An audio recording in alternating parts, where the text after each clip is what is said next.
How do people not know about this place? Because you don't want people to know. Well, yeah. I mean, I don't want this place to get too popular and too crowded. I like it just the way it is.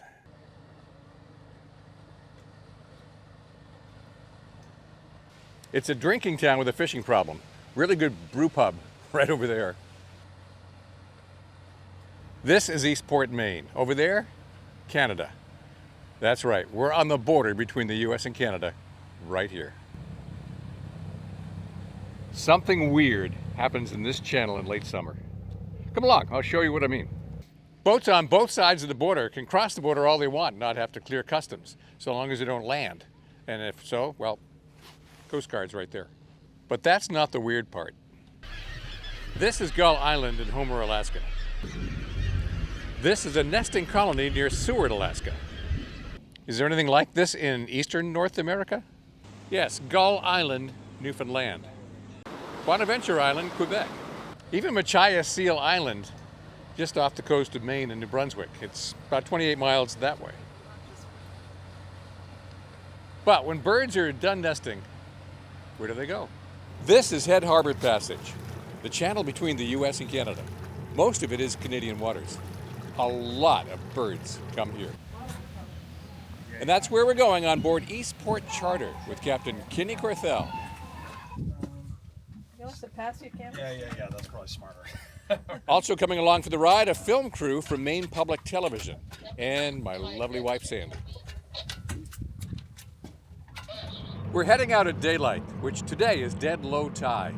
At low tide, birds roost on rocks and ledges by the hundreds.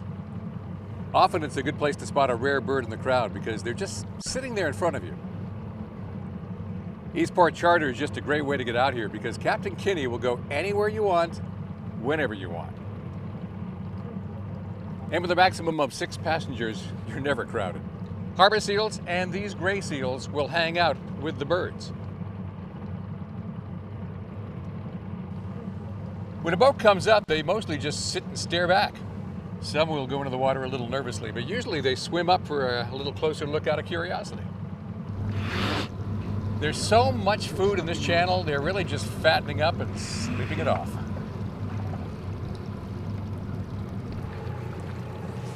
If you look at that big seals on top, go to the left about 10 feet. And he's right in the seaweed.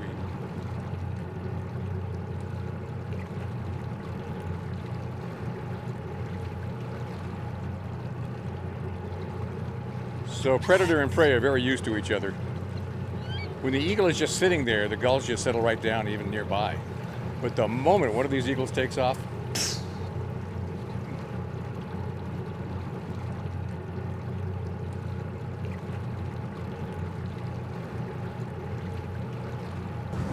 I don't know another place in this part of the world that has more bald eagles than here. And that's just the first ledge. We're about to check out the one right next door.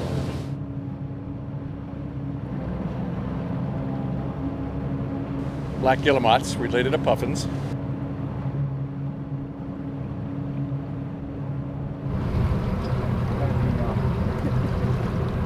These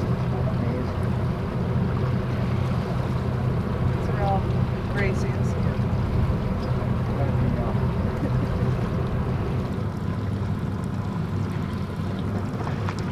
They have beautiful eyes. Seals do. Nice pile of gulls on this island. 4 different species, great blackback, herring, black-legged kittiwake, and some Bonaparte's gulls. Kittiwakes?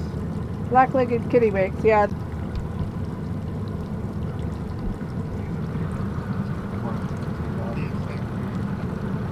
Head Harbor Passage is right at the mouth of the Bay of Fundy, home of the highest tides in the world.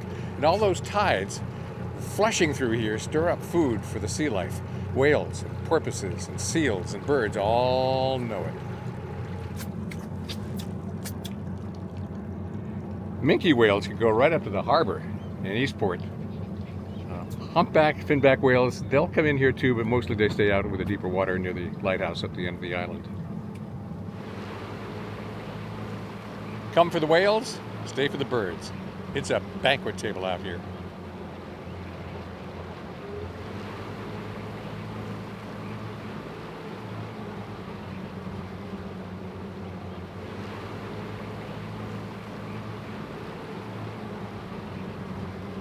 Another wild thing about this place is there is so much food, even the great blue herons line up to feast.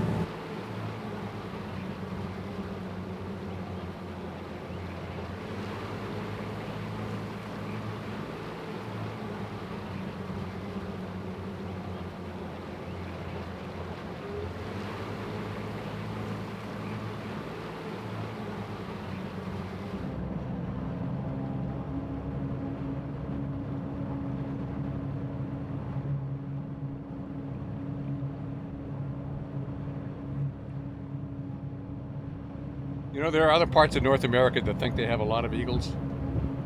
Suck it, Alaska.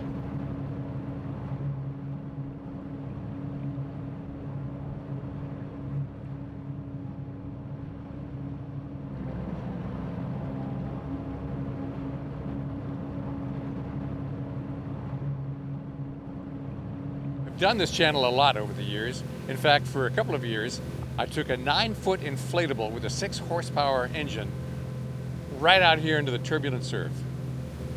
I stopped doing it for 3 reasons. Number one, the tide is so strong, I would have to gun the engine to at least a quarter throttle just to stay in one place.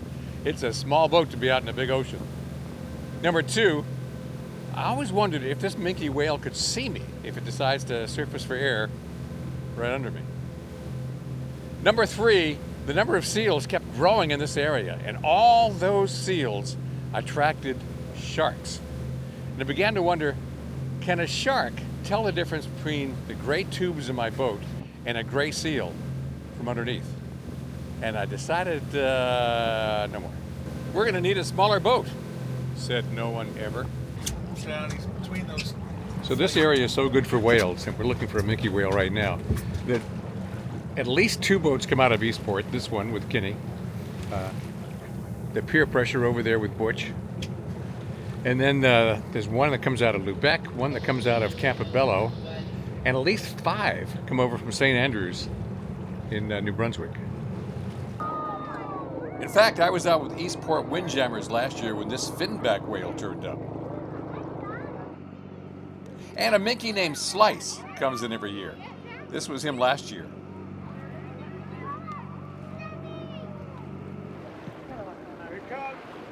Long ago, he lost the top half of his dorsal fin, but it hasn't slowed him down. Because here he is out here with us again this year.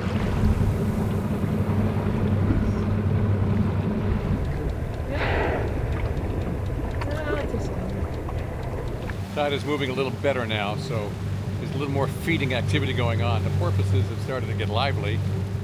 Birds are starting to watch what the porpoises are doing and moving in.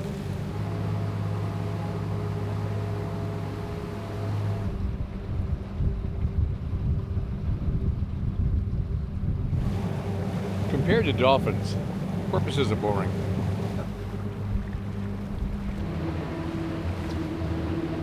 Later in summer, the feast is really for the birds. All the local gulls, and there are a lot of great blackback gulls, herring gulls, the ringgulls coming in. And then Bonaparte's gulls from all over Canada swarming here in big numbers. And they bring some rare gulls with them. Little gulls and black-headed gulls are actually European birds for the most part. There are small colonies in North America. For a common black-headed gull, there's a small colony up in Newfoundland. I don't see them in this channel all that often, but some years I do. Little Gull has a small colony up on Hudson Bay in Churchill, Manitoba. That's where I got my life. And usually I can find one out here, but boy, it's a needle in a haystack. And that's a big haystack. Then there is Sabin's gull. It's a bird of the Arctic that goes all the way over to the Nome, Alaska. And a few, very few, will come in here in the fall. And I got them last year. Haven't got them this year. All these unusual gulls are black-headed like the Bonapartes, and they all lose that black and fall like the Bonapartes. We're gonna have to be on our toes to figure them out. I'm looking for a little gull.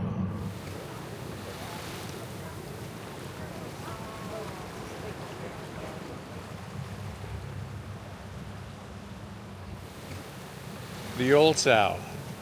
It's the largest whirlpool in the Western Hemisphere.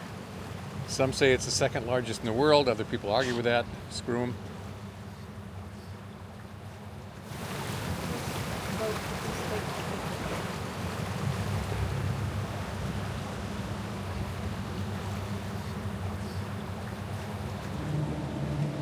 We're now in the Old Sound.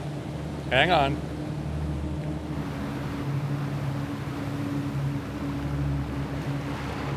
Some whirlpools are just one big hole. The Old Sow is a massive amount of circling water, boiling up funnels and eddies and turbulence in all directions. It famously took down a two-masted schooner a couple of hundred years ago.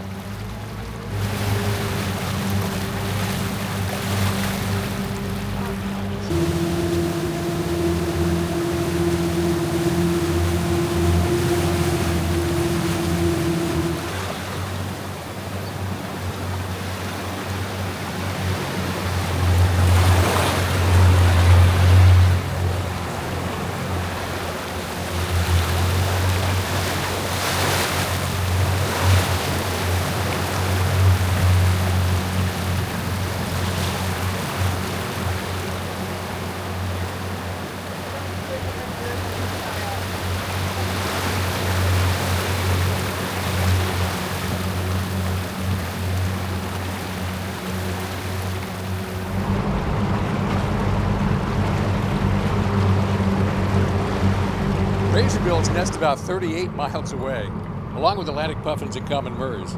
Many come over here when they're done nesting. I would not bring a kayak or a sailboat with a big keel in here. Now a razorbill, this is just a carnival ride like Magic Mountain.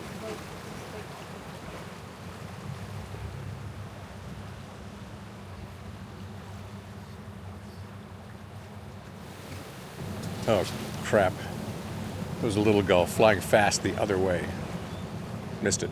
Yeah, the little gull is going to be, well, little. Smallest gull in the world. Look for the one that has black in the underwing. That's the little gull. The other parts are light under the wing. Oh, that's gorgeous.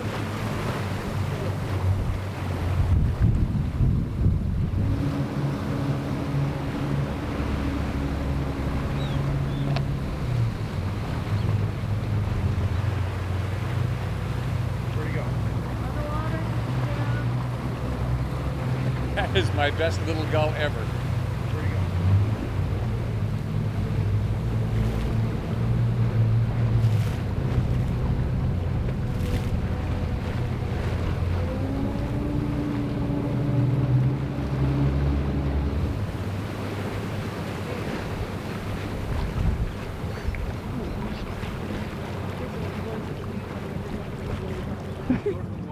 Oh, wow.